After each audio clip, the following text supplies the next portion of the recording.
Hey there! Do you know that consumer behavior is greatly dependent on cultural factors? Well, if you don't, now you do. Culture have a significant effect on an individual's buying decision, and as a marketers, we have to take note of these things. Are you familiar with the word microculture? Well, it is indeed a culture, only smaller. It is a group of people who share similar values and tastes that are subsumed within a larger culture. Like for example, if you're a Filipino, you belong and practice a large culture, which is the Filipino culture. But if you are a Catholic Filipino, it is your microculture, which is much smaller from your culture as a Filipino itself.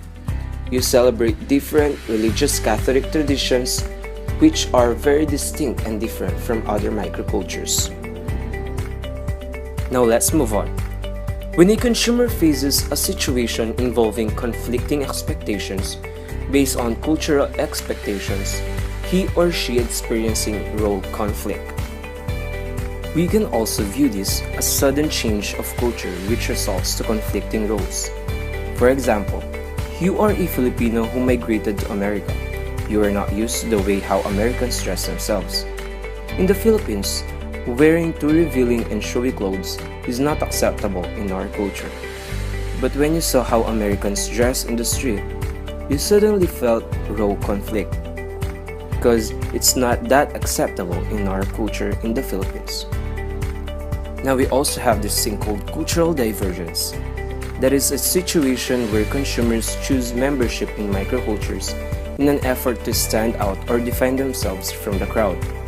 This involves factors such as age, sex role, generation, religion, income or social class, and many more. An example of these are those so-called collectors. If you are fond of collecting antiques, and you are a part of a group that is known for bidding and buying antiques, you are in a cultural divergence wherein you belong to a group that stands out to those who sells antiques.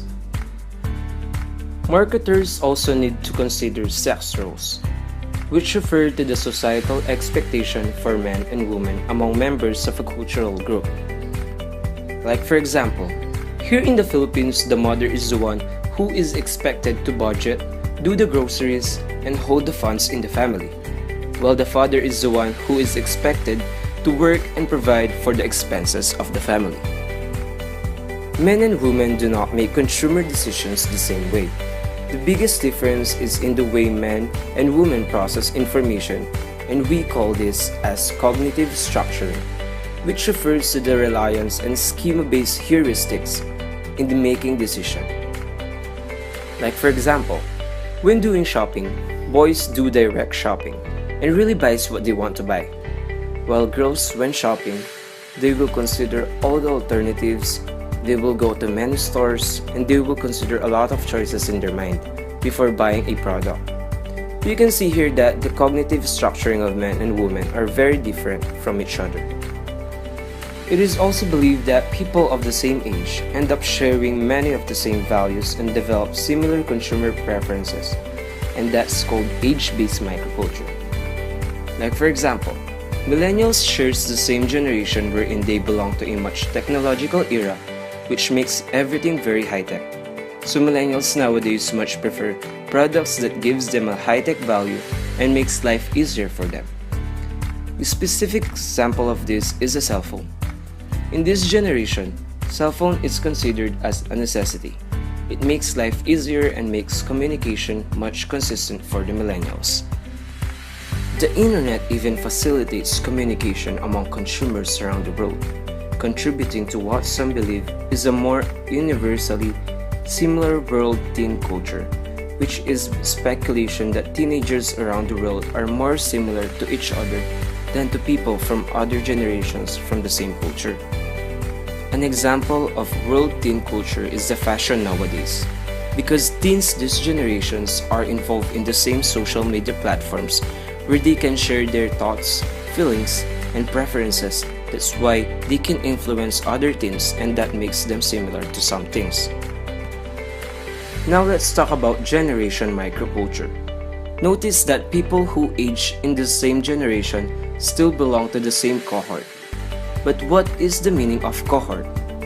Well, cohort is a group of people who have lived the same major experiences in their life, and the experiences end up shaping their core values. On our first list, we have the greatest generation. These are American consumers who were young adults during the World War II.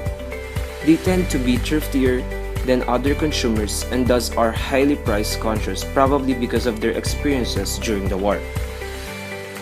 Then we have the baby boomers, born between 1946 and 1964. They represent a major force in a consumer culture, and they are a substantial force in the economy. We also have the Generation X, born between 1965 and 1980. These consumers were long thought to be a group that was marked by alienation and cynicism. And for the last group, we have the Millennials, born between 1981 and 1995. They are technically savvy, and they may be referred to as the always connected generation. Aside from segmentation based on generations, we have stigmatization, a situation in which a consumer is marked in some way that indicates their place in the society. So now we know that culture is a very diverse avenue, which greatly affects our consumer preferences in many ways. And as marketers, we really need to study and explore this avenue for us to truly understand its relation to the behavior of our consumers. And that's it, folks. Hope you learned something from this video. Thank you so much for listening.